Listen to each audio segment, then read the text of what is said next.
Focus à présent sur les États des Émirats arabes unis qui sont contraints de se serrer la ceinture. La crise pétrolière leur a fait perdre des milliards de dollars de revenus.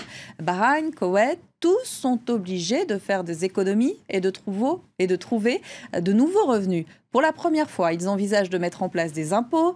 Ils diminuent les subventions et augmentent les taxes au risque de se mettre à dos la population. Reportage dans le Golfe signé Miukidros Aramaki et Sylvain Lepetit. Une skyline sortie du désert grâce à l'argent du pétrole. L'or noir a fait des Émirats l'un des pays les plus riches de la planète par habitant. À la bourse de Dubaï, le cours du baril de brut est évidemment l'une des valeurs les plus suivies. Depuis que les prix du pétrole ont chuté, Saïd assiste à un ralentissement de toute l'économie. La plupart des entreprises de la région sont liées aux hydrocarbures. C'est de là que vient l'argent. On espère que le marché va repartir. Tout le monde sait qu'il va remonter, mais on ne sait pas quand. Avec un baril à 40 $ comme aujourd'hui, le manque à gagner pour les finances publiques atteindrait les 60 milliards de dollars par an. Pour remplir les caisses, l'État émirien s'est tourné vers les étrangers. Il a adopté de nouvelles taxes hôtelières, aéroportuaires et sur les loyers des expatriés. Mais pour la première fois, les locaux sont aussi mis à contribution.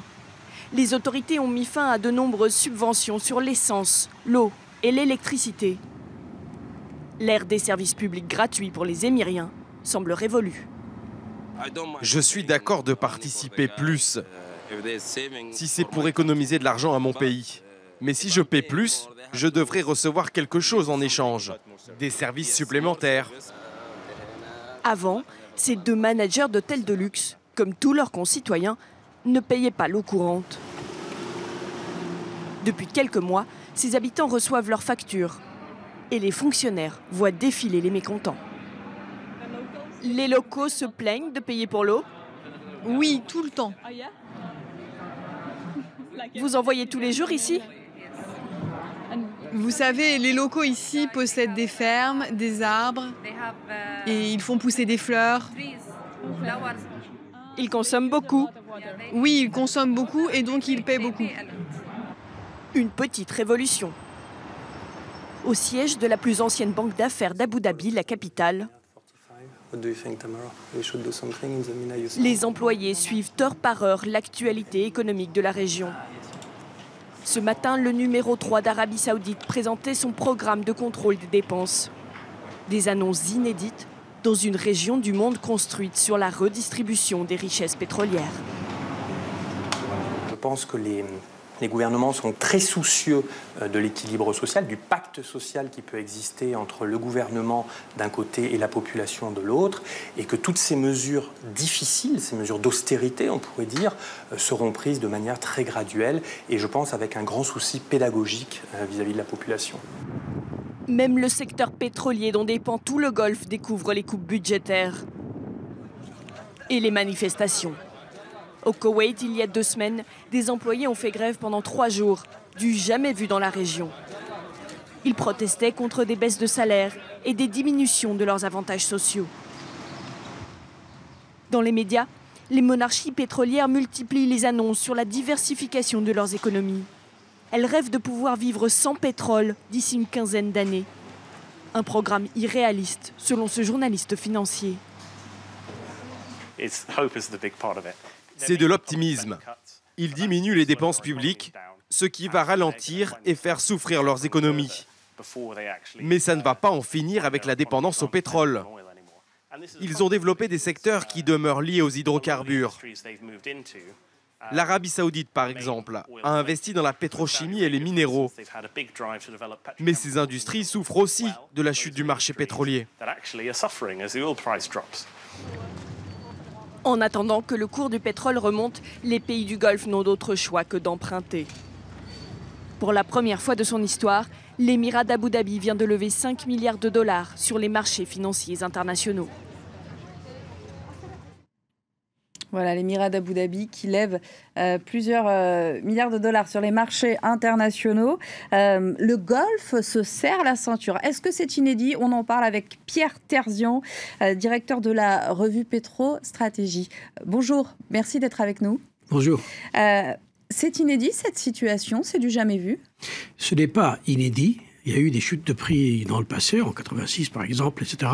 Mais c'est la première fois qu'il y a vraiment une prise de conscience que ça ne peut plus durer, que vraiment l'âge d'or est passé et qu'il faut se préparer petit à petit à l'après-pétrole. Ça, c'est une première, oui.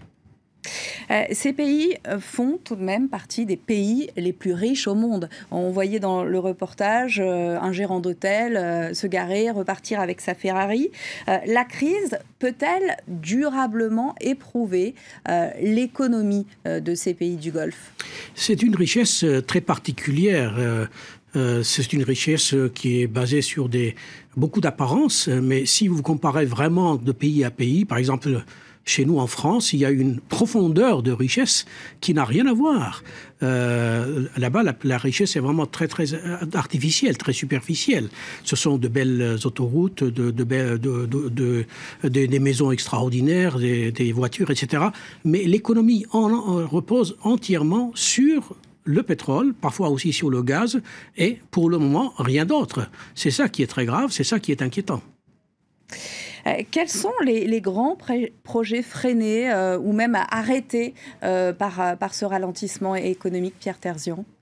C'est surtout dans le domaine de la construction. On voit beaucoup de sociétés qui licencient par milliers des employés qui n'arrivent pas à payer les employés parce qu'elles-mêmes, elles ont du mal à être payées. Et ce sont essentiellement des employés d'origine étrangère qui doivent donc rentrer dans leur pays. En Arabie Saoudite, par exemple, il y a 10 millions d'étrangers qui travaillent, essentiellement dans le secteur privé. 90% des employés du secteur privé sont des étrangers et c'est eux qui sont touchés en premier. Mais la crise va aller petit à petit en s'aggravant. Attention, ce n'est pas parce qu'il manque d'argent. Ça, ce n'est pas vrai. Ils ont des réserves colossales pour tous les pays, d'ailleurs, que ce soit Abu Dhabi ou l'Arabie Saoudite ou le Koweït. Mais ils ne veulent pas toucher, ou en tout cas peu toucher à ces réserves et emprunter à la place, comme on vient de le voir dans le reportage, pour garder quand même une sorte de sécurité pour l'avenir, et parce que le chiffre des réserves monétaires est quelque chose de très visible, et la chute de ce chiffre aurait des conséquences psychologiques très, très sensibles. Donc, ils préfèrent toucher le moins possible à ces réserves monétaires et emprunter, s'il le faut, ce qui, en réalité, revient au même, mais de point de vue psychologique, ça n'a pas le même impact. Oui, surtout que le pétrole baisse, mais le taux d'emprunt n'est pas très élevé en ce moment. Et finalement, l'opération d'aller emprunter sur les marchés internationaux est plutôt intéressante. Également, pour eux. Il y a un autre aspect qu'aborde le sujet, c'est cette dépendance au pétrole qui est extrêmement forte, dont vous parliez. Vers quelles énergies peuvent se tourner ces pays ou même vers quelle autre source de revenus? On pense notamment au tourisme, à ce genre de revenus. C'est la grande question pour ces pays-là, vous venez de la poser. Eh bien, le plus avancé dans ce domaine, c'est certainement Abu Dhabi, qui a commencé à investir dans les renouvelables et également un ambitieux programme de centrales nucléaires. Les autres sont assez en retard. L'Arabie Saoudite va commencer tout juste à développer les énergies renouvelables. Il y a beaucoup de soleil, beaucoup d'éolien dans ces pays, bien entendu. Le potentiel est énorme, mais ça va prendre beaucoup de temps. Alors maintenant, quels sont les pays les plus avancés vers l'après-pétrole? Ça, c'est une deuxième question. Eh bien là, il n'y a pas de doute, c'est Dubaï qui a fait le plus gros effort, qui a commencé très tôt, très intelligent, et qui a profité du fait que les pays autour vivaient encore dans l'âge d'or du pétrole et des revenus pétroliers, et qui a lancé un modèle économique qu'on a du mal à définir parce que ça sort de l'ordinaire. C'est à la fois une plaque régionale pour toutes les entreprises étrangères qui travaillent dans la région et qui ont toutes leurs bases, à la fois les bureaux, mais aussi des bases industrielles à Dubaï. Il y a un tourisme extraordinaire qui se développe. Il y a le hub international de Dubaï pour le transport aérien qui a pris un essor extraordinaire. Et puis, il y a la place financière de Dubaï qui s'est beaucoup développée.